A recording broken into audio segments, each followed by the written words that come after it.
आता मसवड नगरपालिकेचं आम्हाला वाटतंय नगराध्यक्षपद मासा डॉक्टरची मंडळी असावी.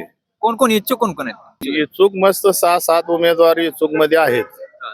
पण आता त्यामध्ये 6-7 मध्ये माझं तर स्वतःचं मत असं आहे की इच्छुक म्हणजे इच्छुक कुणाला म्हणायचं, इच्छुक कुणाला म्हणायचं की लय पैसे असलं म्हणजे त्याला इच्छुक म्हणायचं.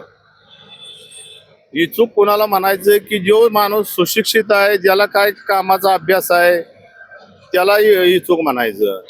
हे डॉक्टरची मंडळी एक मोठी संस्था चालवते आणि हुशार आहे, शिक्षण आहे, अभ्यास आहे, सुशिक्षित आहे. शिवाय स्वतः तिची ताकद आहे. स्वतः ती उमेदवार म्हणून भावाला तिकीट मागायला 70 महिला घेऊन गेली होती स्वतः. तिची स्वतःची इच्छा आहे. नवऱ्यानं सांगायचं माझी बायको इच्छुक आहे ही म्हणण्यापेक्षा स्वतः उमेदवार गेला होता तिथं भावाला तिकीट मागायला.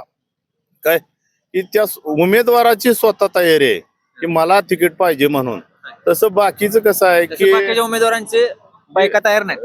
ते आता त्यांनी काय म्हणायचं ना, मग हे आता पैसे आम्ही एवढं आणि तेवढं पैशानं सगळ्या गोष्टी होणार नाही. त्याने डॉक्टर बी काय पैसे आणि 15 वर्षाचा अनुभव आहे डॉक्टरांना नगरपालिकेतला.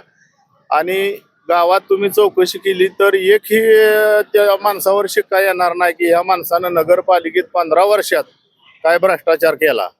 काय की स्वच्छ चारित्र्याचा आहे, मंडळी सुशिक्षित आहे, एक संस्था चालवती आणि तिची स्वतःची इच्छा आहे की मला नगराध्यक्ष पदाचं तिकीट मिळावं, मसवड नगरपालिकेत चांगलं काम करून दाखवेन.